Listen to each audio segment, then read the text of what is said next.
Dishonored 2 returns to the stabby supernatural world of Corvo Etano, and we can't wait to cut a swathe through our many enemies from the shadows like a silent, invisible blade. Or in Mike's case, like a rusty chainsaw with underslung air horn.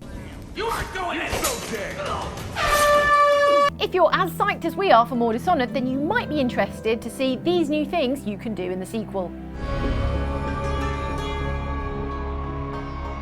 Hey, I'm Stealthy. Ever heard of stealth bombers? Those things blow things up.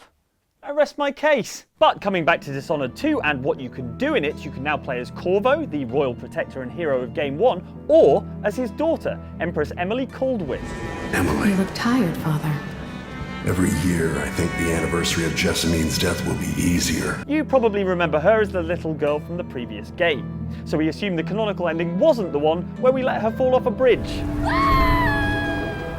No upper body strength. When Emily is dethroned in a supernatural coup, you pick whether to play the game as her or Corvo, and then escape from Dunwall to the main setting of this new game, which is the seaside city of Karnaca. Lovely this time of year, apart from all the blood flies. One of Emily's signature skills is Shadow Walk, which we first saw in the reveal trailer. With this power, you morph into a shadowy, stealthier form useful for both sneaking and murdering. You kill me, you become the assassin we claimed you were. Bonus points to Emily here for probably the most terrifying way to be assassinated, which is being attacked and dismembered by a smoke ghost. That's top of my list of least favourite ways to be assassinated, right above being garroted by a giant spider. If you're trying to play non-lethally, then you'll probably like this one. You pacifist. Emily's Mesmerize ability is another of Dishonored 2's brand new powers. This lets her hypnotise bad guys and their bad dogs into an oblivious stupor so she can just walk by undetected. Mesmerize works by summoning a spirit from the chaotic alternate dimension known as the Void. The spirit looks all weird and crystally, and so it entrances nearby humans or hounds. Oh, look at his widow face. Who's a mesmerised boy? You are! You are! We have no word on how the Void Spirit feels about being summoned across dimensions for some guards to look at, and there's no way of asking because it's a bunch of magic crystals. But we do know that in the guards it induces feelings of desolation and emptiness. I feel so empty right now. Yeah, me too. I could be blowing you up with a canister of whale oil right now. Emily's ability called Far Reach is a really versatile skill that lets her shoot from her hand a long grappling hook made of outsider magic in order to grapple to otherwise inaccessible places. Or you can also use it like a long-range blink to teleport from cover to cover, or to grab hold of distant objects. Ah, whale oil tank, we meet again. Far Reach isn't an intrinsically lethal or non-lethal skill, although if you don't upgrade it and use it to grab people, yank them across the room and kill them in mid-air, then you're doing it wrong.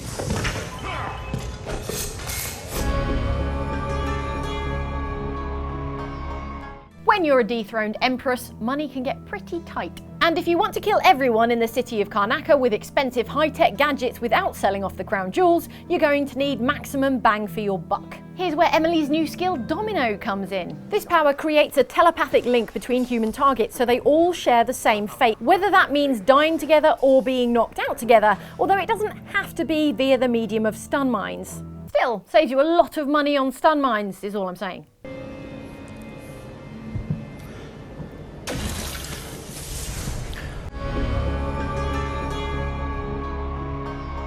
Whoever you're playing as, over in Karnaca you'll find you have a whole skill tree full of preternatural assassin powers to be unlocked. This replaces the comparatively simple system of runes and upgrades in the previous game, and will let you customize your Corvo or Emily more deeply, say the developers, as you unlock and lethally or non-lethally upgrade your skills.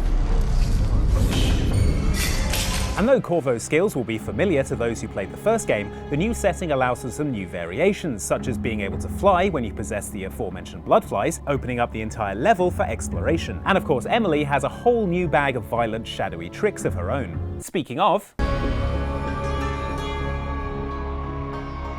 One of the gorgeous, dilapidated locations in Karnaca is this formerly grand mansion, which was sealed up after some occult goings-on went and warped the nature of reality itself. This wrinkle in the fabric of reality means you can see through time, from the time period you're in to the golden age before the manor got all occultified, through the magic lenses of this timepiece. Not only can you see through time, you can hop between the two timelines to solve puzzles or to sneak past baddies in one time period or the other. Or, if you're me, to add a fourth dimension to your murderous rampage, travelling like the Terminator through time itself to terminate your unlucky terminees. Honestly, the look on their faces is priceless.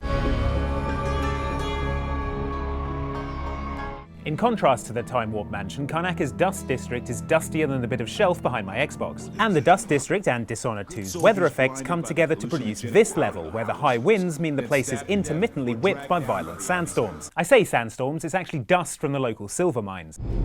Dust from the mines. On the downside, you'll be emptying dust out of your shoes for months. On the upside, the storms create lots of noisy cover, so you can walk right up and stab your unlucky target in the heart. Another one bites the dust, is what I'll say. Boo! Boo! The years are long,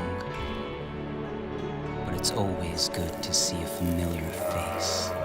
So those were 8 new things you can do in Dishonored 2 when it comes out in November, guys? November 11th. Thanks, Andy. You're welcome. We've been Outside Xbox. Like and subscribe for more, and we'll see you next time. Click here for the next video that YouTube thinks you would most like to watch, and click here for more excellent features from Outside Xbox.